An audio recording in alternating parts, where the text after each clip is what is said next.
केरल के तिरुवल्ला में बाढ़ से तबाही का मंजर, गाड़ियों का एक शोरूम पानी में डूबा। गाड़ियों को किसी तरह सुरक्षित निकाला गया, लेकिन कागजात बर्बाद।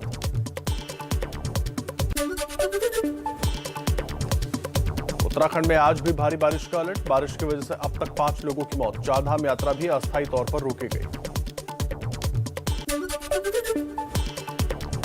उत्तराखंड के रुद्रप्रयाग में लैंडस्लाइड से भारी नुकसान, कई गाड़ियां भी चपेट में आई। राज्य की कई सड़कें बारिश और भूस्खलन के चलते बंद।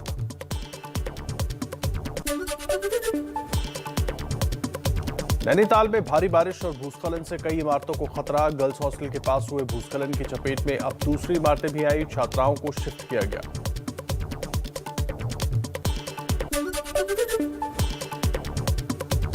नैनीताल में 2 दिनों से लगातार बारिश के बाद बिगड़े हालात। नैनी झील का पानी नैना देवी के दरबार और मॉल रोड पर पहुंचा। जनजीवन अस्त व्यस्त।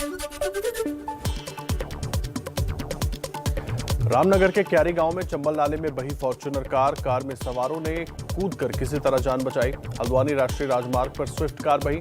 आसपास के लोगों ने सवार दोनों युवकों को बचाया। बारिश की चेतावनी के बावजूद केदारनाथ में यात्रियों की भारी भीड़। बाबा केदार के दर्शन के लिए लाइन में लगे श्रद्धालु। केदार यात्रा के पड़ाव में 2 दिनों से बिजली आपूर्ति ठप। हिमाचल प्रदेश के ऊंचाई वाले इलाकों में बर्फबारी। मनाली लेह और मनाली काजा हाईवे बंद। हाईवे पर न जाने की चेतावनी जारी की गई। कश्मीर में भी ऊंचाई वाले इलाकों में बर्फबारी जारी। पीर की गली, जोजिला पास, सधाना में बिछी बर्फ की चादर। निचले इलाकों में बारिश। पहाड़ों से पत्थर और पेड़ सड़कों पर गिर रहे हैं। यूपी में अगले 24 घंटों तक बारिश जारी रहने का अलर्ट। मौसम विभाग के मुताबिक अयोध्या, सुल्तानपुर, बाराबंकी, गोंडा समेत पूर्वी यूपी के कई जिलों में तेज हवाओं के साथ बारिश का अनुमान। जम्मू कश्मीर में बेगुनाहों की हत्या को लेकर गुस्से में देश। राष्ट्रीय सुरक्षा पर गृह मंत्री अमित शाह ने महामंथन किया।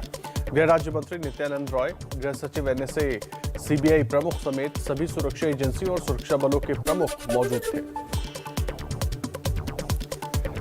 सूत्रों के मुताबिक बैठक में अमित शाह ने राज्यों में समन्वय और सीमावर्ती इलाकों में पुलिस, केंद्रीय बलों के बीच बेहतर तालमेल पर जोर दिया। छोटी सी सूचना पर सतर्कता से कार्रवाई के निर्देश दिए। 2 दिन के जम्मू दौरे पर army chief MM Naravane Poonch encounter और सुरक्षा हालातों का लेंगे जायजा। एलओसी की फॉरवर्ड पोस्ट का भी दौरा करेंगे। जम्मू कश्मीर में बढ़ती आतंकी घटनाओं के बीच गृह मंत्रालय ने सीआरपीएफ के महानिदेशक कुलदीप सिंह को राज्य के दौरे पर भेजा। राज्य में आईबी, एनआईए, सीआरपीएफ और सेना के बड़े अधिकारी भी इकट्ठा हुए।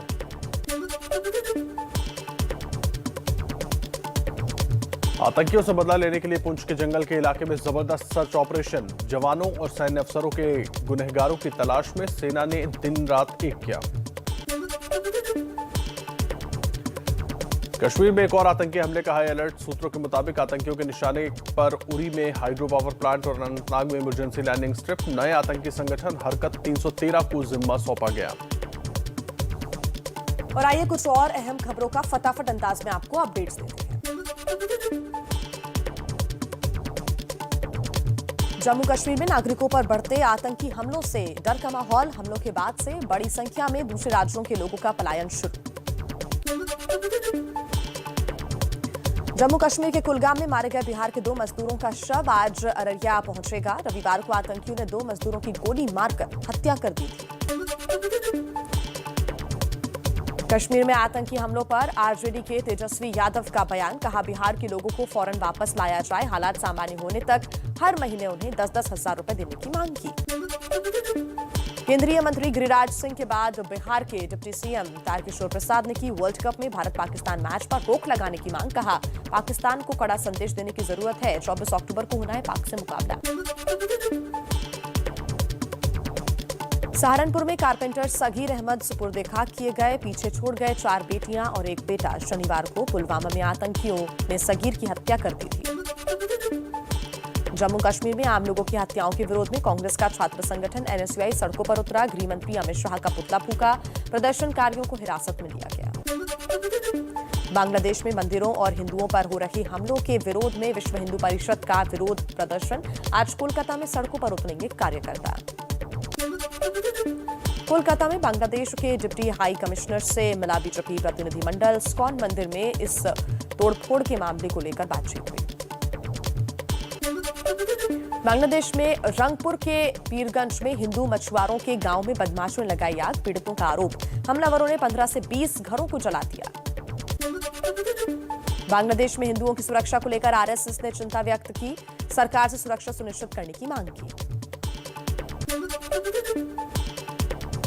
बांग्लादेश में सांप्रदायिक हिंसा के बाद पश्चिम बंगाल में खुफिया विभाग ने जारी किया अलर्ट। ईद मिलाद उन नबी और दुर्गा विसर्जन को देखते हुए अलर्ट किया गया जारी। राजनीति से जुड़ी कुछ अहम खबरों का रुख कर लेते हैं फटाफट अंदाज। बीजेपी नेता संबित पात्रा का दावा, कांग्रेस कार्य समिति की बैठक में सरदार पटेल का अपमान हुआ। बोले कांग्रेस नेता तारिक हमीद कारा ने कहा था कश्मीर को भारत से पटेल ने नहीं नेहरू ने जोड़ा। कांग्रेस ने संबित को झूठा बताया। दिल्ली में बीजेपी अध्यक्ष जेपी नड्डा की अगुवाई में पार्टी की बड़ी बैठक हुई। 5 राज्यों में विधानसभा चुनाव की तैयारियों पर मंथन हुआ। मोदी सरकार की उपलब्धियों को जन जन तक पहुंचाने की रणनीति तैयार। लखनऊ में आज दोपहर 1 बजे कांग्रेस महासचिव प्रियंका गांधी की प्रेस कॉन्फ्रेंस। यूपी विधानसभा चुनाव के टिकट बंटवारे में महिलाओं को 33% आरक्षण की घोषणा कर सकती है। पीएम मोदी के वाराणसी दौरे को लेकर किसानों की फसल नष्ट करने की अफवाह पर सख्त प्रशासन। डीएम ने कहा अफवाह फैलाने वालों के खिलाफ होगी कड़ी कार्रवाई। किसानों को फसल का पूरा पैसा देकर कार्यक्रम की तैयारी की जा रही है। प्रधानमंत्री मोदी के संवैधानिक पद पर 20 साल पूरे होने पर गृह मंत्री अमित शाह सुबह 11 बजे मोदी वैन की शुरुआत करेंगे। मुलायम सिंह के करीबी रहे हरमोहन सिंह यादव का परिवार बदल सकता है रास्ता। सांसद सुखराम सिंह यादव ने की योगी की तारीफ। सीएम योगी वीडियो कॉन्फ्रेंसिंग के जरिए जुड़े थे। यूपी विधानसभा से सीएम योगी का विपक्ष पर तगड़ा हमला। बोले विपक्ष ने संसदीय मर्यादा का पालन नहीं किया। 2022 का विधानसभा चुनाव सबको समझाने का काम करेगा। यूपी की सियासत में दिखा अनोखा खेल। विधानसभा डिप्टी स्पीकर चुनाव में बीजेपी के समर्थन से जीते एसपी के बागी विधायक नितिन अग्रवाल। नितिन बीजेपी के राज्यसभा सांसद नरेश अग्रवाल के पुत्र हैं। वीआईपी दल के अध्यक्ष मुकेश सहनी का एबीपी न्यूज से बातचीत में बेबाक बयान। बोले यूपी में सियासी पार्टियों का खेल बिगाड़ने के लिए आया हूं। 160 सीटों पर अकेले लड़ने की तैयारी। सम्राट मिहिर भोज की जाति को लेकर विवाद जारी। अखिल भारतीय वीर गुर्जर महासभा अब जगह जगह जाकर मिहिर भोज का इतिहास बता रही है। महासभा का दावा मिहिर भोज गुर्जर थे। यूपी विधानसभा के पूर्व अध्यक्ष सुखदेव राजभर का निधन। लखनऊ के चंदन अस्पताल में भर्ती थे। सीएम योगी आदित्यनाथ और अखिलेश यादव ने दुख व्यक्त किया। पंजाब में चन्नी सरकार का बड़ा फैसला। पंचायतों का पानी का 700 करोड़ और बिजली का 1168 करोड़ का बकाया बिल माफ। ग्रुप डी के कर्मचारियों की नियमित भर्ती होगी। पश्चिम बंगाल के दिनहाटा में चुनाव प्रचार कर रहे बीजेपी विधायक मिहिर गोस्वामी और बीजेपी उम्मीदवार अशोक मंडल पर हमला। बीजेपी ने ममता की पार्टी टीएमसी पर आरोप लगाया। बिहार कांग्रेस के प्रभारी भक्त चरण दास का आरजेडी पर बड़ा आरोप। कहा उपचुनाव के बाद आरजेडी बीजेपी के साथ जा सकती है। बीजेपी से आरजेडी का समझौता। वहीं पाकिस्तान ने अफगानिस्तान में तालिबान के सहारे को आग लगाई है और उससे अब उसके हाथ खुद भी झुलस रहे हैं। अफगानिस्तान और पाकिस्तान में लगातार बेकसूरों का खून बहाया जा रहा है। 2 सीसीटीवी तस्वीरें, 2 शहर, 2 धमाके, बेकसूरों का बहता खून, जिसका कसूरवार सिर्फ एक है, पाकिस्तान।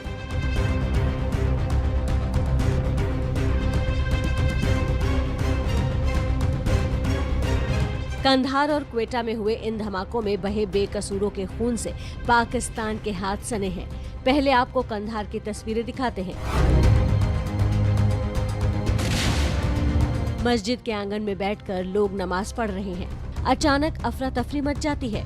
बूढ़े बच्चे जवान सब जान बचाकर भागने लगते हैं। तभी अंदर एक जोरदार धमाका होता है।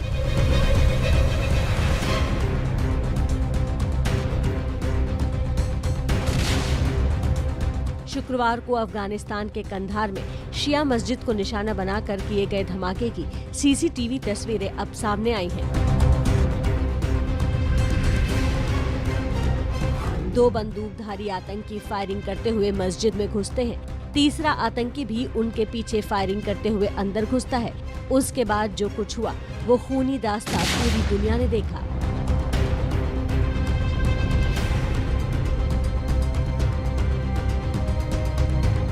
शुक्रवार को जुमे की नमाज के दौरान हुए आतंकी हमले में 47 लोग मारे गए, जबकि 70 से ज्यादा घायल हुए। अमेरिकी सेना की वापसी के बाद ये अफगानिस्तान में सबसे बड़ा हमला था।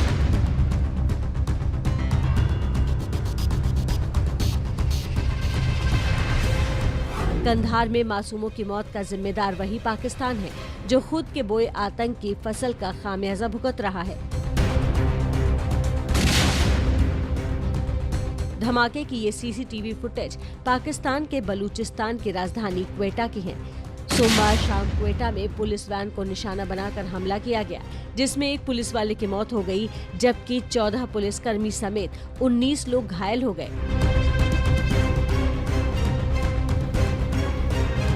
क्वेटा में बलूचिस्तान यूनिवर्सिटी पर यह हमला हुआ है। धमाके के बाद पूरे इलाके में हड़कंप मच गया। हमलावर के बाइक पर सवार होने का दावा किया जा रहा है। बलूचिस्तान लिबरेशन आर्मी ने इस हमले की जिम्मेदारी ली है।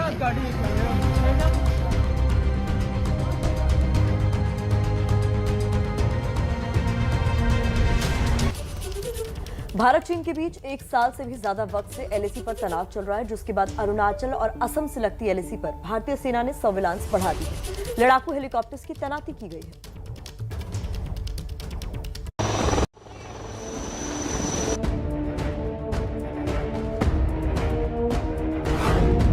भारत चीन विवाद भले ही पूर्वी लद्दाख में हो, लेकिन मौजूदा दौर में पूरी एलएसी एक्टिव है, खासतौर पर अरुणाचल प्रदेश से लगती 1200 किलोमीटर की सरहद, जिसकी निगरानी भारतीय सेना ने बढ़ा दी है। अरुणाचल प्रदेश से सटी एलएसी पर भारतीय सेना के ड्रोन दिन रात मंडरा रहे हैं। असम के मिसामारी आर्मी एविएशन बेस से लगातार हेरोन ड्रोन एलएसी पर निगरानी के लिए उड़ान भर रहे हैं। ये देखिए, ये यहाँ पर मॉनिटर है। यहाँ पर ये देखेंगे जो रेड कलर के दो ऊपर दिखाई दे रहे हैं, ये एलएसी के दूसरी तरफ हैं, जो चीन के भी कोई एयरक्राफ्ट हो सकते हैं या और कोई हो सकता है हेलीकॉप्टर या फाइटर। और ये दूसरी तरफ जो लाइन दिखाई दे रही है, इसकी दूसरी तरफ ये भारत की सीमा है। और यहाँ पर दिखाई दे रहे हैं, आप रूपा पे बैठे हैं और पूरा मॉनिटर यहाँ से बैठ के हम लोग इस कंट्रोल सेंटर से, एयर स्पेस कंट्रोल सेंटर से पूरी जो है वो निगरानी रख रहे हैं। जो एयरफोर्स के हाई लेवल और मीडियम लेवल रडार्स हैं, वो पूरे ईस्टर्न सेक्टर में डिप्लॉयड हैं। कोई भी दुश्मन की हरकत होती है तो हम उसको ट्रैक करते हैं। हेरोन मार्क 1A ड्रोन लगभग 30,000 फीट की ऊंचाई तक उड़ान भर सकता है। ये नॉन स्टॉप 24 से 30 घंटे तक उड़ान भरकर दुश्मन की हर हरकत पर नजर रख सकता है। साल 2017 में इन ड्रोन्स को नॉर्थ ईस्ट के इस एविएशन बेस पर तैनात किया गया था। हेरोन ड्रोन भारतीय सेना में साल 2006 से शामिल हुए थे। एलएसी पर चीन की हर चाल पर नजर रखने के लिए भारतीय सेना ने जो लाइन ऑफ एक्चुअल कंट्रोल यानी कि वास्तविक नियंत्रण रेखा है, वहां पर सर्विलेंस के लिए बड़े बड़े ड्रोन्स जो हैं तैनात किए हैं। इस वक्त हम लोग जो देख रहे हैं, ये दरअसल हेरोन ड्रोन है, ये जिसको रिमोटलेस पायलट व्हीकल या आरपीवी कहते हैं या फिर अनमैन्ड एरियल व्हीकल भी कहते हैं। कितना बड़ा ये ड्रोन है, करीब 20 किलोमीटर की रेंज है, यानी कि 20 किलोमीटर तक ये जो है, इसमें जो कैमरेज लगे हुए हैं, वो कैमरा जो लगे हुए हैं 20 किलोमीटर तक की रेंज की तस्वीरें जो हैं वो ले सकते हैं। और उससे पता चल सकता है कि कहाँ पर क्या जो हरकत है चीनी सेना की वो चल रही है। ड्रोन के अलावा मिसामारी एविएशन बेस पर एडवांस लाइट हेलीकॉप्टर ALH ध्रुव और सिंगल इंजन वाले चीता हेलीकॉप्टर भी तैनात हैं। अटैक हेलीकॉप्टर रुद्र भी दुश्मनों को खाक में मिलाने के लिए तैनात है। इसके अंदर 20 mm turret gun system, rocket system, missile system और anti tank guided missile system लगे हुए हैं। उसके अलावा इसके अंदर सर्विलेंस के लिए इलेक्ट्रो ऑप्टिकल पॉड है, जो कि डे और नाइट दोनों में कई किलोमीटर्स तक टारगेट को रिकॉग्नाइज और आइडेंटिफाई कर सकता है। मिसामारी एविएशन ब्रिगेड सेना की 4थी कोर के तहत आती है। इसे गजराज कोर के नाम से भी जाना जाता है। अरुणाचल प्रदेश से सटी एलएसी की जिम्मेदारी इसी कोर की है। कुछ यूरोपीय देशों के बाद अब अमेरिका में भी कोरोना वैक्सीन के खिलाफ लोग सड़कों पर उतर गए हैं। ये तस्वीरें देखिए। हालांकि अमेरिका में ये मामला बच्चों से जुड़ा हुआ है। अमेरिका के कैलिफोर्निया में हजारों पेरेंट्स सड़कों पर उतरकर गवर्नर के उस फैसले का विरोध कर रहे हैं जिसमें स्कूली बच्चों के लिए कोरोना वैक्सीन को अनिवार्य कर दिया गया है। इस प्रदर्शन में माता पिता अपने बच्चों के साथ कई तरह की तख्तियां लेकर शामिल हुए। माता पिता का कहना है कि वो अपने बच्चों पर एक्सपेरिमेंट नहीं करने देंगे।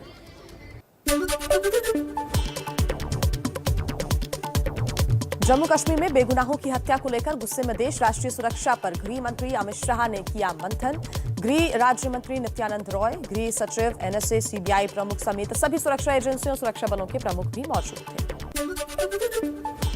सूत्रों के मुताबिक बैठक में अमित शाह ने राज्यों में समन्वय और सीमावर्ती इलाकों में पुलिस, केंद्रीय बलों के बीच बेहतर तालमेल पर दिया जोर। छोटी सी सूचना पर सतर्कता से कार्रवाई के निर्देश भी दिए।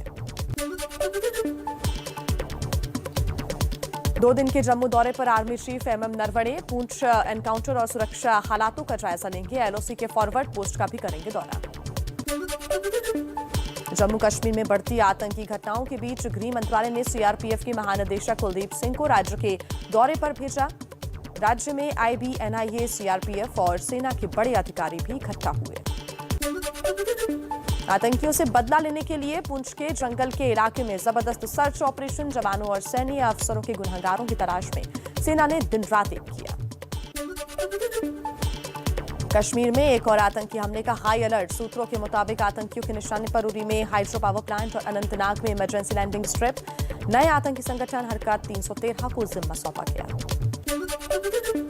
जम्मू कश्मीर में नागरिकों पर बढ़ते आतंकी हमलों से डर का माहौल। हमले के बाद से बड़ी संख्या में दूसरे राज्यों के लोगों का पलायन शुरू।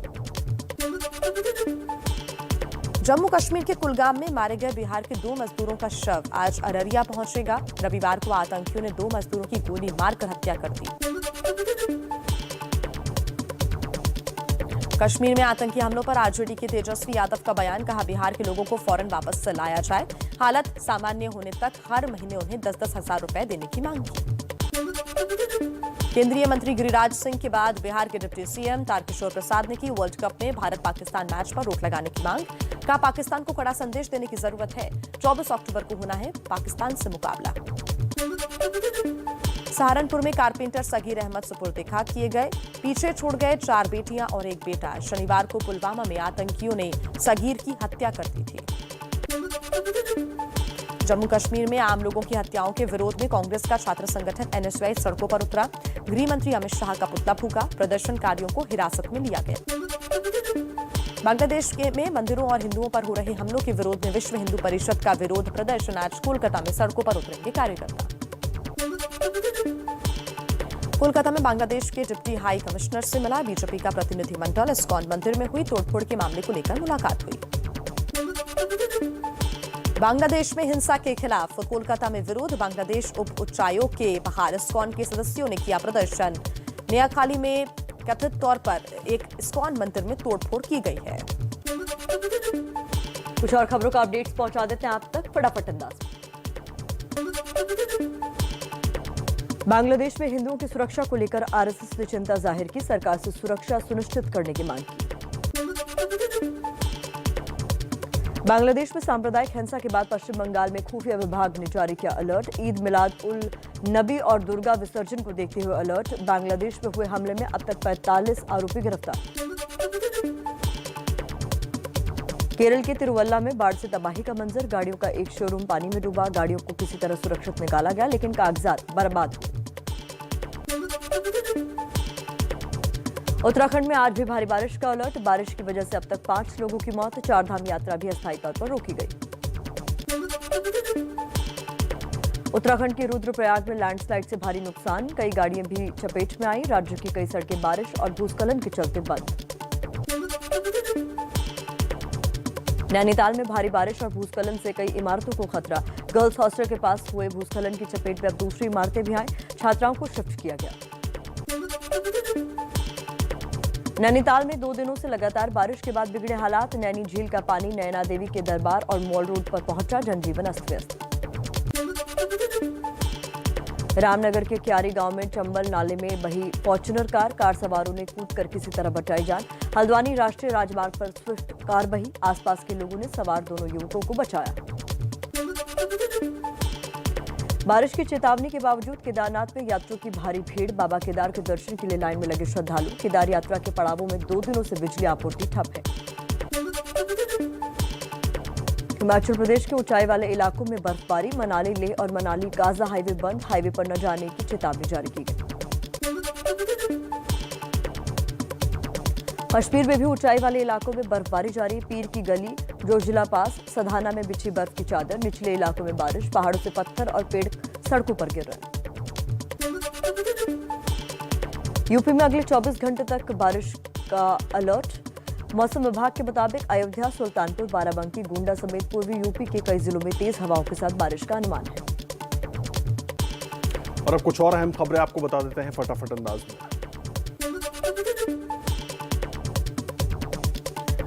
प्रधानमंत्री मोदी के संवैधानिक पद पर 20 साल पूरा होने पर गृहमंत्री अमित शाह सुबह 11 बजे मोदी वैन की शुरुआत करेंगे। लखनऊ में आज दोपहर 1 बजे कांग्रेस महासचिव प्रियंका गांधी की प्रेस कॉन्फ्रेंस। यूपी विधानसभा चुनाव के टिकट बंटवारे में महिलाओं को 33% आरक्षण की घोषणा कर सकते हैं। दिल्ली में बीजेपी अध्यक्ष जेपी नड्डा की अगुवाई में पार्टी की बड़ी बैठक हुई। 5 राज्यों में विधानसभा चुनाव की तैयारियों पर मंथन हुआ। मोदी सरकार की उपलब्धियों को जन जन तक पहुंचाने की रणनीति तैयार। पीएम मोदी के वाराणसी दौरे को लेकर किसानों की फसल नष्ट करने की अफवाह पर सख्त प्रशासन। डीएम ने कहा, अफवाह फैलाने वालों के खिलाफ होगी कड़ी कार्रवाई। किसानों को फसल का पूरा पैसा देकर कार्यक्रम की तैयारी की जा रही है। मुलायम सिंह के करीबी रहे हरमोहन सिंह यादव का परिवार बदल सकता है रास्ता। सांसद सुखराम सिंह यादव ने की योगी की तारीफ। सीएम योगी वीडियो कॉन्फ्रेंसिंग के जरिए जुड़े थे। यूपी विधानसभा से सीएम योगी का विपक्ष पर तगड़ा हमला। बोले, विपक्ष ने संसदीय मर्यादा का नहीं किया पालन। 2022 का चुनाव विधानसभा चुनाव सबको समझाने का काम करेगा। यूपी की सियासत में दिखा अनोखा खेल। विधानसभा डिप्टी स्पीकर चुनाव में बीजेपी के समर्थन से जीते एसपी के बागी विधायक नितिन अग्रवाल। नितिन बीजेपी के राज्यसभा सांसद नरेश अग्रवाल के पुत्र हैं। वीआईपी दल के अध्यक्ष मुकेश सहनी का एबीपी न्यूज से बातचीत में बेबाक बयान। बोले, यूपी में सियासी पार्टियों का खेल बिगाड़ने के लिए आया हूं। 160 सीटों पर अकेले लड़ने की तैयारी। सम्राट मिहिर भोज की जाति को लेकर विवाद जारी। अखिल भारतीय वीर गुर्जर महासभा अब जगह जगह जाकर मिहिर भोज का इतिहास बता रही है। महासभा का दावा, मिहिर भोज गुर्जर थे। यूपी विधानसभा के पूर्व अध्यक्ष सुखदेव राजभर का निधन। लखनऊ के चंदन अस्पताल में भर्ती थे। सीएम योगी आदित्यनाथ और अखिलेश यादव ने दुख जताया। उत्तराखंड के सीएम पुष्कर धामी आज दोपहर दिल्ली आएंगे। केंद्रीय मंत्रियों और पार्टी आलाकमान से मुलाकात करेंगे। विधानसभा चुनाव की रणनीति पर होगा मंथन। बीजेपी नेता संबित पात्रा का दावा, कांग्रेस कार्यसमिति की बैठक में सरदार पटेल का अपमान हुआ। बोले, कांग्रेस नेता तारिक हमीद कारा ने कहा था कि कश्मीर को भारत से पटेल ने नहीं नेहरू ने जोड़ा। कांग्रेस ने संबित को झूठा बताया। पंजाब में चन्नी सरकार का बड़ा फैसला। पंचायतों का पानी 700 करोड़ और बिजली 1168 करोड़ का बकाया बिल माफ। ग्रुप डी के कर्मचारियों की नियमित भर्ती होगी। बिहार कांग्रेस के प्रभारी भक्त चरण दास का आरजेडी पर बड़ा आरोप। कहा, उपचुनाव के बाद आरजेडी बीजेपी के साथ जा सकती है। बीजेपी से आरजेडी का समझौता। पश्चिम बंगाल के दिनहाटा में चुनाव प्रचार कर रहे बीजेपी विधायक मिहिर गोस्वामी और बीजेपी उम्मीदवार अशोक मंडल पर हमला। बीजेपी ने ममता की पार्टी टीएमसी पर लगाया आरोप। पेट्रोल डीजल पर टैक्स घटाने की दिशा में सरकार कर रही है मंथन। वित्त मंत्रालय के संपर्क में पेट्रोलियम मंत्रालय सभी पहलुओं पर विचार हो रहा है। आरबीआई ने स्टेट बैंक ऑफ इंडिया का 1 करोड़ का जुर्माना लगाया। आरबीआई के नियमों का पालन नहीं करने पर लगा जुर्माना। संघ प्रमुख मोहन भागवत और सरकार रवाहा दत्तात्रेय होसबोले का आज से 2 दिन का अयोध्या प्रवास। अखिल भारतीय शिक्षण वर्ग शिविर में शामिल होंगे। रामलला के दर्शन का भी है कार्यक्रम। आप देख रहे हैं नमस्ते भारत। अब बात कर लेते हैं मौसम की। बड़ी खबर केरल से आ रही है। इस बीच केरल में बाढ़ बारिश से मरने वालों की संख्या बढ़ गई है। की संख्या बढ़कर 41 तक पहुंच गई है। मरने वालों का आंकड़ा लगातार बढ़ रहा है, जो कि चिंता की बात है। बाढ़ बारिश के साथ जमीन धंसने से भी 24 से ज्यादा लोगों की मौत हुई है। ऐसे में मौत के आंकड़े बढ़ गए हैं। 38 था पहले ये आंकड़ा और अब 41 हो गया। घुटनों तक पानी, एक बर्तन, 2 धड़कन और एक मकसद।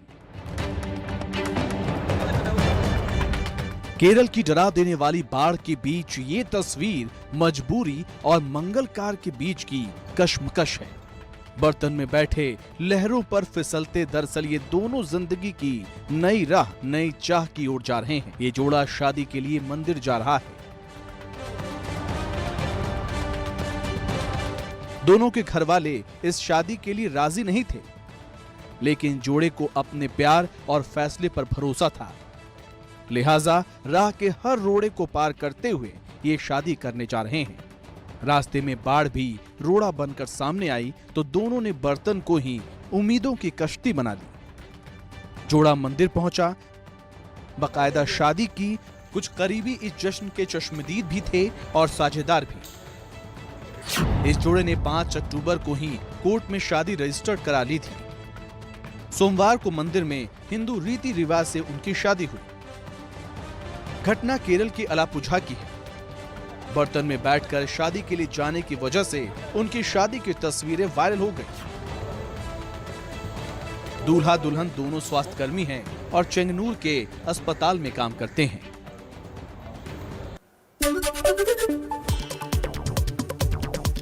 जम्मू कश्मीर में बेगुनाहों की हत्या को लेकर गुस्से में देश। राष्ट्रीय सुरक्षा पर गृह मंत्री अमित शाह ने महामंथन किया। गृह राज्य मंत्री नित्यानंद राय, गृह सचिव, एनएसए, सीबीआई प्रमुख समेत सभी सुरक्षा एजेंसियों और सुरक्षा बलों के प्रमुख इसमें मौजूद थे। सूत्रों के मुताबिक बैठक में अमित शाह ने राज्यों में समन्वय और सीमावर्ती इलाकों में पुलिस केंद्रीय बलों के बीच बेहतर तालमेल पर जोर दिया। छोटी सी सूचना पर सतर्कता से कार्रवाई के निर्देश दिए। 2 दिन के जम्मू दौरे पर army chief MM Naravane Poonch encounter और सुरक्षा हालातों का जायजा लेंगे। एलओसी के फॉरवर्ड पोस्ट का भी दौरा करेंगे। बढ़ती आतंकी घटनाओं के बीच गृह मंत्रालय ने सीआरपीएफ के डीजी कुलदीप सिंह को जम्मू कश्मीर भेजा। राज्य में आईबी, एनआईए, सीआरपीएफ और सेना के बड़े अधिकारी भी इकट्ठा हुए। और अब बात बांग्लादेश में हिंदू समुदाय के खिलाफ हिंसा की कर लेते हैं।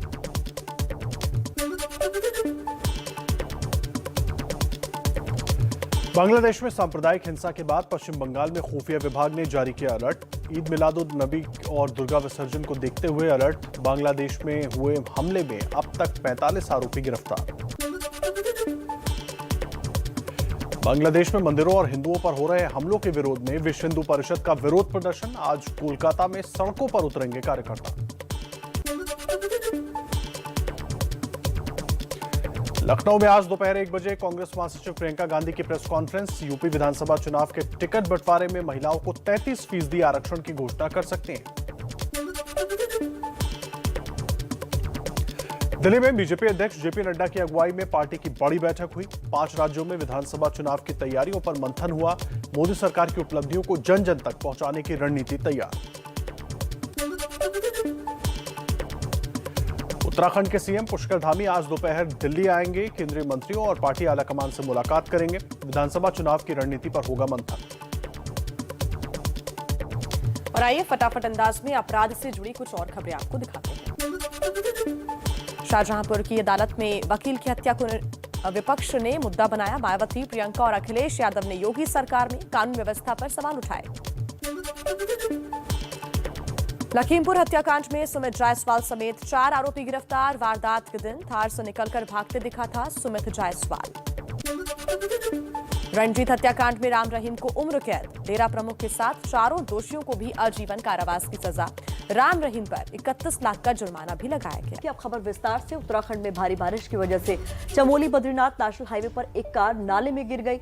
बॉर्डर रोड ऑर्गेनाइजेशन की जेसीबी के जरिए इसे निकालने की कोशिश की जा रही है। राहत की बात यह है कि कार में सवार सभी यात्री सुरक्षित बचा लिए गए हैं। कार में अब कोई यात्री नहीं है, लेकिन नाले में पानी की रफ्तार इतनी तेज है कि कार धीरे धीरे पानी में समाती जा रही है। तस्वीरें आपके सामने हैं। उत्तराखंड की बारिश की खबर हम आपको दिखा रहे हैं और किस तरीके से वहां हालात खराब है ये आप तस्वीरों में साफ तौर पर देख सकते हैं। यहां पर बॉर्डर रोड ऑर्गेनाइजेशन की जो जेसीबी है उसकी मदद से इस कार को निकालने की कोशिश की जा रही है।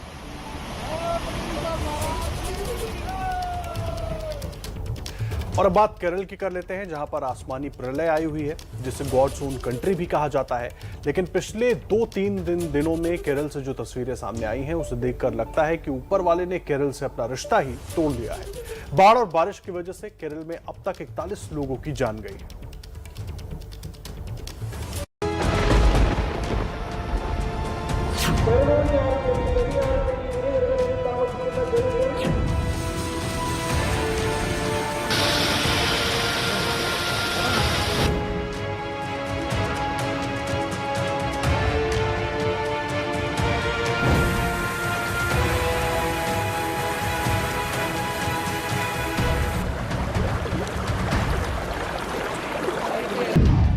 आज का दिन केरल के लिए और भी खतरों से भरा हो सकता है, क्योंकि लगातार हो रही बारिश के चलते राज्य सरकार ने 11 बांधों को लेकर रेड अलर्ट जारी किया है। इसलिए निचले इलाकों में लोगों से सतर्क रहने की अपील की जा रही है।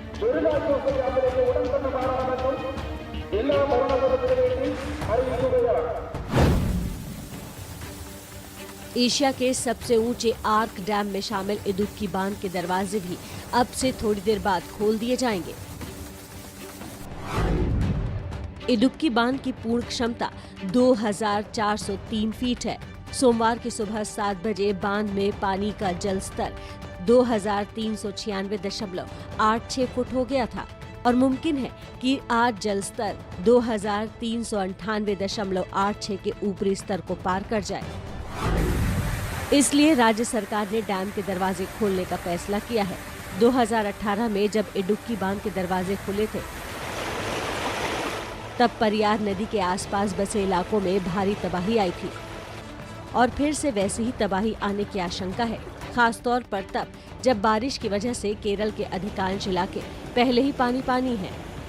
केरला के अलग अलग हिस्सों में बाढ़ का भयावह असर है। पत्तनमथिट्टा का ये हाईवे देखिए, स्टेट हाईवे किस तरीके से पानी में डूबा हुआ ये हाईवे है। भारी गाड़ियां, जो बड़ी गाड़ियां हैं, डूबे हुए इस रास्ते में कैसे भी गुजर रही हैं। आप देखेंगे आधा हिस्सा गाड़ी का आगे चलकर पानी में डूबता हुआ दिखाई दे रहा है। गाड़ियां आपको किस तरीके से बिखरी हुई दिखाई देंगी। चैन से बांधा गया है गाड़ी को ताकि गाड़ी बह ना जाए पूरी तरीके से। निकलते निकलते मालिकों ने बांध दिया। इसके अलावा जो गाड़ी की रिपेयर की दुकान होती है, वहां का जो सामान होता है, डब्बा, मोबिल ऑयल, वो सब कुछ बिखरा हुआ आपको दिखाई देगा। स्टेट हाईवे की स्थिति है और जो पानी है वो पानी प्रवाह में है। एक तरफ से आ रहा है, दूसरी तरफ निकल रहा है लगातार पानी।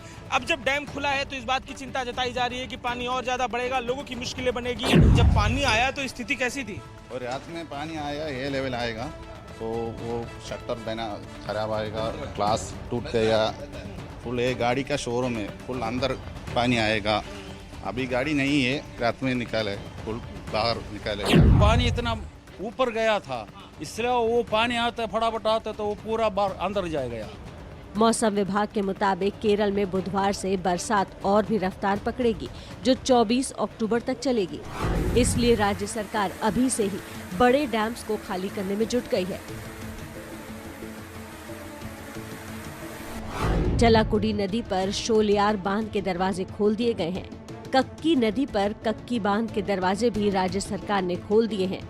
एर्नाकुलम में इडाम लयार और पत्तनमथिट्टा में पंपा बांध के फाटक आज खोल दिए जाएंगे। मट्टुपट्टी, मुझियार, कुंडला और पीची बांध के लिए भी रेड अलर्ट जारी किया गया है। इनमें से अधिकतर बांध पत्तनमथिट्टा, इडुक्की और त्रिशूर जिले में आते हैं। इसके अलावा 8 बांधों के लिए ऑरेंज अलर्ट भी जारी किया गया है। लोगों की मदद के लिए कई संगठन भी आगे आए हैं।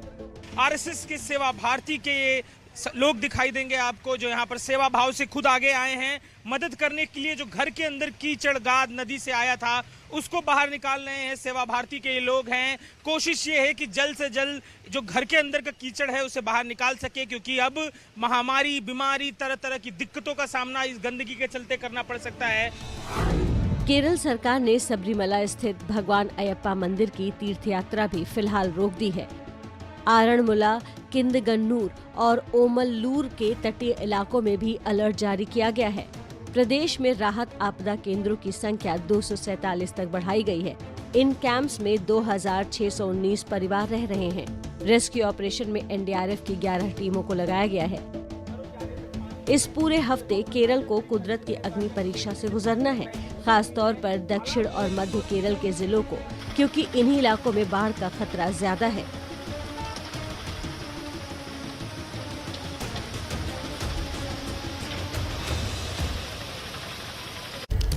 तो दक्षिणी नहीं बल्कि उत्तर में भी कुदरत ने तबाही मचा दी है। उत्तराखंड की हम बात करें तो यहाँ भारी बारिश से जनजीवन अस्त व्यस्त हो गया है। उत्तराखंड में अगले 48 घंटों में भारी बारिश का अलर्ट है। ऐसे में हालात पहले से और खराब हो सकते हैं। आसमान से बहती आफत और सड़कों पर बहता सैलाब।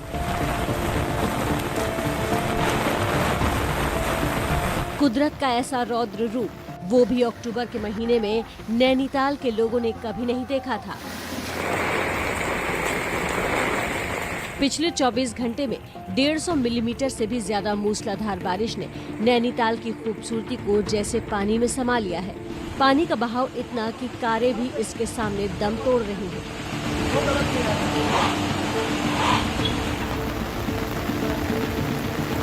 अपनी खूबसूरती के लिए मशहूर नैनी झील का पानी मॉल रोड तक आ गया है। तल्ली ताल इलाके में मॉल रोड की तरफ से पानी बढ़ने के बाद झील के दोनों गेट पूरी तरह से खोले गए हैं। फिर भी नैनी झील का पानी पहली बार नैना देवी मंदिर के अंदर तक पहुंच गया है। झील के पानी से यहां पैदल आने जाने वालों को भी परेशानी हो रही है। मूसलाधार बारिश की वजह से नैनीताल में जबरदस्त लैंडस्लाइड भी शुरू हो गया है।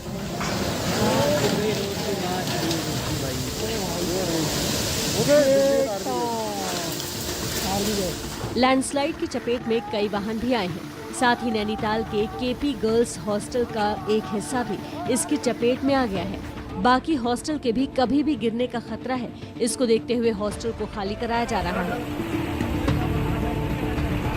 पूरे राज्य के हालात पर नजर रखने के लिए देहरादून में कंट्रोल रूम बनाया गया है। सीएम पुष्कर धामी भी कंट्रोल रूम के जरिए राहत और बचाव के काम का जायजा ले रहे हैं। कहीं मलबा आने से पौड़ी जिले में 3 लोगों की मृत्यु हो गई है और 2 लोग घायल हैं, उनको अस्पताल में ले गए हैं। इसी प्रकार से चंपावत में एक जगह छत गिर जाने से, झोपड़ी गिर जाने से वहाँ पर जो है एक महिला की उनकी मृत्यु हो गई है। उत्तराखंड के हालात को देखते हुए केंद्रीय गृह मंत्री अमित शाह ने मुख्यमंत्री पुष्कर सिंह धामी से फोन पर बात की और केंद्र सरकार से हर संभव मदद का आश्वासन दिया। उत्तराखंड में लगातार हो रही बारिश की वजह से 4 धाम यात्रा को रोक दिया गया है। केदारनाथ धाम में लगातार बारिश के बावजूद यात्रियों का जोश कम नहीं हो रहा है। लोग बारिश के बीच बाबा केदार के उद्घोष के साथ दर्शनों के लिए लाइन में खड़े हैं। बर्फबारी और बारिश के साथ ही यहाँ ठंड भी बढ़ गई है। केदारनाथ धाम से 6000 यात्रियों में से 4000 को सुरक्षित पहुँचा दिया गया है, जबकि बाकी 2000 तीर्थयात्रियों को भी लाने की कोशिशें जारी हैं। केदारनाथ धाम के अलावा बद्रीनाथ धाम में भी बर्फबारी से कड़ाके की ठंड शुरू हो गई है। गंगोत्री धाम में बर्फबारी से मौसम सुहाना हो गया है।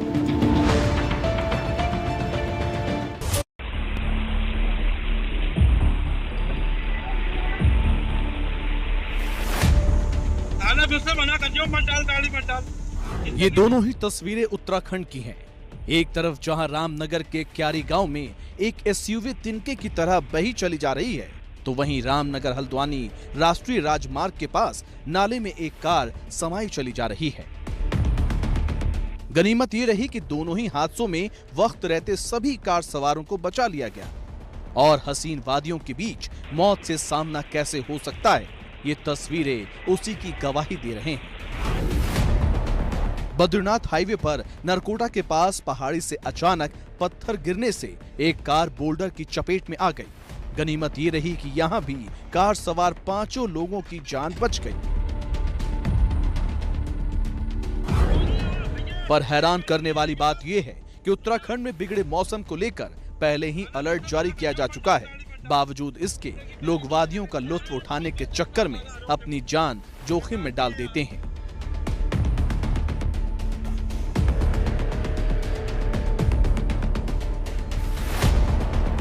मौसम विभाग ने पहले ही उत्तराखंड में 2 दिनों तक भारी बारिश का अलर्ट जारी किया था। आज भी तेज बारिश हो सकती है।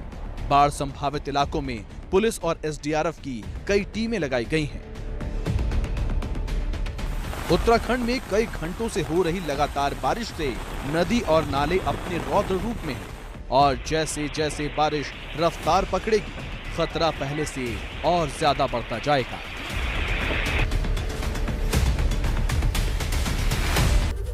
नमस्ते भारत में अब बात करेंगे आतंक पर प्रहार की। जम्मू कश्मीर में बढ़ती आतंकी वारदात के खिलाफ आखिरी प्रहार के लिए तैयारी कर ली गई है। भारत को आंसू देने वाले आतंकी संगठनों और उनके आकाओं को सबक सिखाने के लिए सेना पूरी तरह से तैयार है। केंद्रीय गृह मंत्री अमित शाह भी पूरे मामले पर निगाह रखे हुए हैं।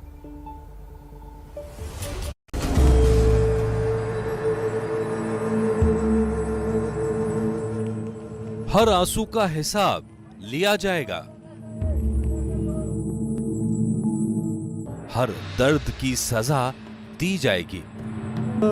डर के वजह से जा रहे हैं। यहाँ पे मजदूर को मारा जा रहा है। काम वाला जो हादसा हुआ उसमें हम मुंह तोड़ जवाब। आतंक के खिलाफ होगा चौतरफा प्रहार।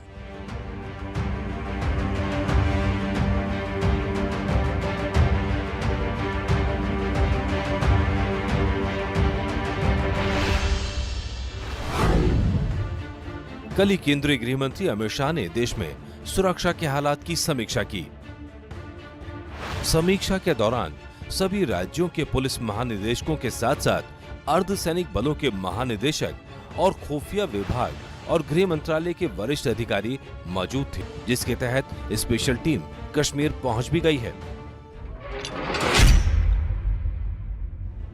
गृह मंत्रालय के सूत्रों के मुताबिक सीआरपीएफ के डीजी कुलदीप सिंह को जम्मू कश्मीर भेजा गया है। सिर्फ इतना ही नहीं, जम्मू कश्मीर में आईबी, एनआईए, सेना और सीआरपीएफ के सीनियर अधिकारी इस समय कैंप कर रहे हैं, जो हर एक इंटेलिजेंस इनपुट को मॉनिटर कर रहे हैं ताकि आतंकियों की नई साजिश को तत्काल खत्म किया जा सके। जम्मू कश्मीर में आतंक के खात्मे के लिए भेजे गए Kuldeep Singh national investigation agency यानी एनआईए के डीजीपी हैं। ये वही कुलदीप सिंह हैं जो ताल ठोक कह चुके हैं, आतंकी कुछ भी कर लें, लेकिन 5 अगस्त 2019 से पहले के हालात आतंकी वापस नहीं ला पाएंगे। ये वही एनआईए है जो आतंकियों की तलाश में ताबड़तोड़ छापे मार रही है, इतने कि जिसकी दहशत महबूबा मुफ्ती के बयान में सुनाई दी थी। फेलियर है सरकार का, इसलिए अपने फेलियर को, अपनी नाकामी को छुपाने के लिए वो जरूर जम्मू कश्मीर में दोबारा जुल्म सितम का जो है एक और दोबारा आगाज करेंगे, जिसमें पकड़ दकड़ शुरू हो गई है। अगर वो इसी तरह से इन लोगों को पकड़ते रहेंगे तो मैं इनको बताना चाहती हूँ कि इसके नताइज बहुत ज्यादा खतरनाक होंगे। से ज्यादा सवाल खुफिया इनपुट पर ही उठ रहे थे। अब कल आईबी को पूरी तरह काम पर लगा दिया गया है। कश्मीर पहुंचे अधिकारी हर एक इंटेलिजेंस इनपुट को मॉनिटर कर रहे हैं। सूत्रों के मुताबिक आतंकी बौखलाहट में टारगेटेड किलिंग कर रहे हैं। आतंकवाद विरोधी अभियानों में जो तेजी कश्मीर घाटी में आई है, उससे आतंकवादी संगठनों में बहुत बड़ी बौखलाहट है, फ्रस्ट्रेशन है, डेस्पिरेशन है, जिसके चलते एक बहुत बड़ी साजिश पाकिस्तान के अंदर हो रही है कि कश्मीर घाटी में सिलेक्टेड टारगेटेड किलिंग्स की जाएं। सूत्रों के मुताबिक खुफिया विभाग ने कश्मीर में एक और हाई अलर्ट जारी किया है। एक नए आतंकवादी समूह हरकत 313 को जल विद्युत संयंत्रों उरी 1 और उरी 2 के सहित सरकारी बुनियादी ढांचे पर हमले शुरू करने का काम सौंपा गया है। खुफिया इनपुट के मुताबिक आतंकवादियों के अनंतनाग में इमरजेंसी लैंडिंग स्ट्रिप को निशाना बनाने की आशंका है। मेंढर में जंगलों में छिपे आतंकियों की एक टोली को अंजाम तक पहुंचाने के लिए सेना का ऑपरेशन 9 दिनों से जारी है। ये ऑपरेशन इतना लंबा क्यों खिंच रहा है, ये जानने के लिए एबीपी न्यूज संवाददाता अजय बास्टू ग्राउंड जीरो पर पहुंचे। रविवार शाम से ही जम्मू के पुंछ में बारिश हो रही है और अब इन जंगलों में पिछले 8 दिनों से चलाया जा रहा ये ऑपरेशन और मुश्किल हो गया है। मुश्किल इसलिए क्योंकि बारिश के बाद पूरे इलाके में धुंध छा गई है और यहाँ पर विजिबिलिटी का जो एक फैक्टर है वो बहुत बड़ा फैक्टर माना जा रहा है, क्योंकि धुंध के चलते इन पहाड़ों में देखना अब लगभग नामुमकिन हो गया है। आतंक के संपूर्ण नाश का ब्लूप्रिंट तैयार है। सेना पूरी तरह से एक्शन में जुटी है। आतंक चाहे जितने नाम बदले, आतंकी चाहे जितना छिप लें, पाकिस्तान चाहे जितनी साजिशें कर ले, लेकिन आतंक का समूल नाश करने के लिए सेना तैयार है। पाकिस्तान की इसी साजिश का असर है कि कायर आतंकी अब गरीब मजदूरों को हमला कर उन्हें खौफ में डाल रहे हैं। लगातार हो रही हत्याओं से परिवार वाले तबाह हो गए हैं। जो बचे हैं वो जान बचाने के लिए पलायन को मजबूर हैं। एक बार नहीं, बार बार आतंक की बारूदी साजिश जन्नत को जख्मी कर लहूलुहान कर रही है। कोई गाड़ी से कश्मीर छोड़ रहा है, कोई सिर पर गठरी उठाए भाग रहा है।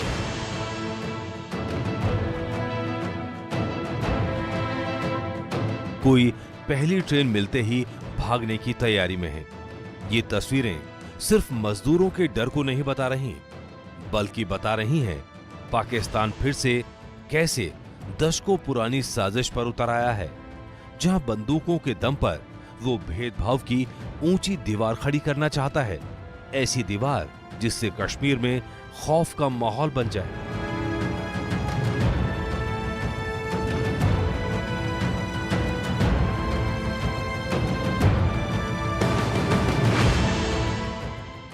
गाड़ी से सिर्फ लोग नहीं लौट रहे, बल्कि बदलाव की उम्मीदें लौट रही हैं। आपका क्या नाम है भैया? भगवान महतो। भगवान महतो। हाँ, क्या वापस जा रहे हो? जी। क्यों, डर है क्या? हाँ, डर है। कितने लोग हो आप, कितने वापस जा रहे हो? हम लोग है 12-14 में। सब बिहार के? बिहार। कल शाम वाला जो हादसा हुआ उससे हम बहुत डर गए। ये वो लोग हैं जो रोजी रोटी के लिए कश्मीर पहुंचे थे, लेकिन आतंक के खौफ से लौटने में ही भलाई समझी। हमारी टीम जब तक स्टेशन पर मौजूद रही, बिहार और यूपी लौटने वाले मजदूरों का आना लगा रहा। इन लोगों में ऐसे लोग भी हैं जो 1.5 दशक से घाटी में काम कर रहे थे, लेकिन अब साजिश की काली छाया इन पर पड़ गई। स्टेशन पर एक ऐसी टोली भी मिली जिसमें सिर्फ गोलगप्पे बेचने वाले लोग थे। कब आपने सोचा यहाँ से वापस जाने के लिए? क्या इससे पहले तैयारी की थी कि या इस घटना के? ना, अभी तो हमें 2-3 महीना हुआ था और 3 महीना रहने वाले थे। हम लास्ट दिसंबर जाने के लिए सोचे थे घर, मगर ये जो हम बिहारियों को टारगेट बना रहे हैं, मुझे डर पैदा हो गया, इस वजह से घर जाए।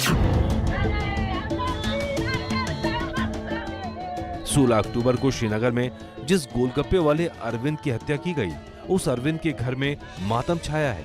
अरविंद श्रीनगर में गोलगप्पे बेचकर बिहार के बांका में रहने वाले परिवार का पेट पालते थे, लेकिन देश के दुश्मनों ने आधार कार्ड देखकर शनिवार की शाम को 3 गोलियां मारकर अरविंद की हत्या कर दी। मैं बार बार कहता हूं कि सिक्योरिटी का कोई लैप्स नहीं हुआ है, कुछ लैप्स नहीं हुआ है। जो सॉफ्ट टारगेट पर अटैक किया है उसके पास सिक्योरिटी प्रोवाइड हम लोग नहीं किए थे, नहीं था। हर एक सॉफ्ट टारगेट को सिक्योरिटी देना संभव नहीं है, और हम लोग उसको आइडेंटिफाई कर लिए। उसमें 2 को न्यूट्रलाइज कर लिए, सिटी वाले को, और जो भी 3 बच गया है जो इसमें इन्वॉल्व थे उसको बहुत जल्दी हम लोग न्यूट्रलाइज कर देंगे। पुलिस के मुताबिक सिर्फ 3 आतंकी हैं जो घूम घूम कर घाटी को दहला रहे हैं, लेकिन इन तीनों ने ऐसा माहौल बनाया है कि हर कोई डर रहा है। इसकी गूंज देश की राजनीति पर भी दिखाई दे रही है। और आइए अब बात करते हैं जोधपुर की, जहां कांग्रेस की महिला विधायक ने थाने के अंदर हाई वोल्टेज ड्रामा किया। देर रात जब विधायक के परिचित को पुलिस शराब पीकर गाड़ी चलाने के मामले में थाने लेकर आई, तो विधायक ने गुस्से में बेतुके बयानों की झड़ी लगा दी। बच्चे सबके पीते हैं, कोई बात नहीं, बच्चे ने थोड़ा बहुत ले लिया, बच्चे हैं, पार्टी कर रहे थे, इसमें क्या फर्क पड़ गया? जेल भेजेगा क्या मेरे को? मेरे को जेल भेजेंगे?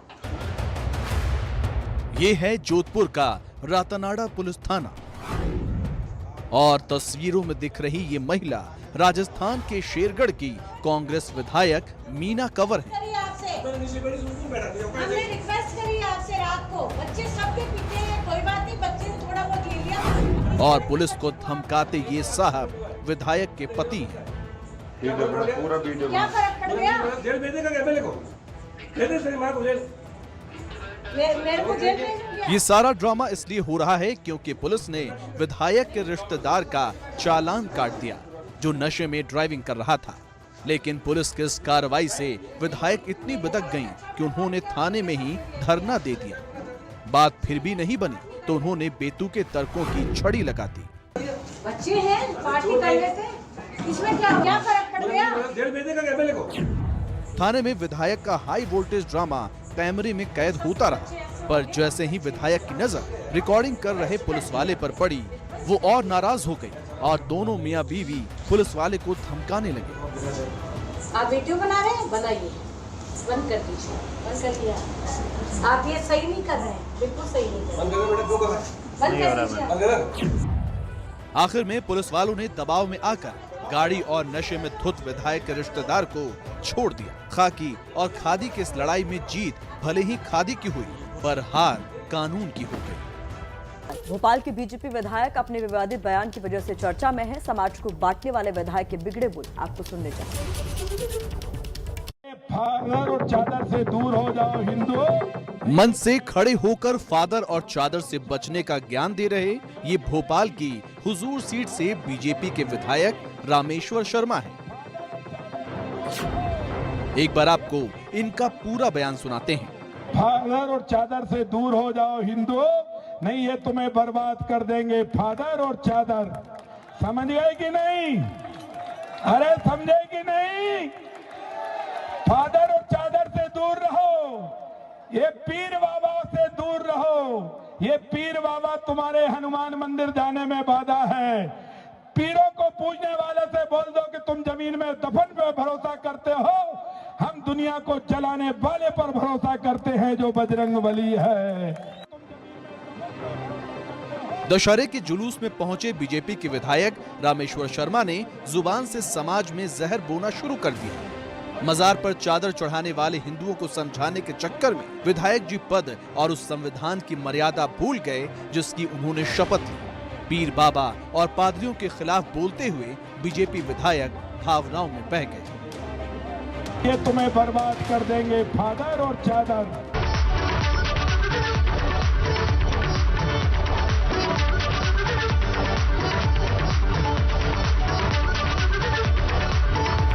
और आइए, कार्टून अब बनकर तैयार है। सीधा इरफान जी का रुख करते हैं और समझते हैं कि आज कार्टून के जरिए क्या संदेश देना चाह रहे हैं इरफान जी। सिद्धू ने फिर सोनिया गांधी को चिट्ठी लिख दी है। आने वाले दिनों में 5 राज्यों में चुनाव हैं। ऐसे में कांग्रेस क्या सिर्फ यही रूठने मनाने का काम करती रहेगी या फिर जनता के बीच भी जाएगी? हमारी मास्टर क्लास इस बार फिर गुरुवार को यानी परसों होगी। आप मेरे साथ में रहिए और कार्टून बनाने के नए नए गुर सीखिए। एबीपी न्यूज़ ने व्यवस्था की है कि आपको हम कार्टून दिखाने के साथ साथ कार्टून बनाना भी सिखाएं, तो इसलिए जुड़े रहिए नमस्ते भारत के साथ।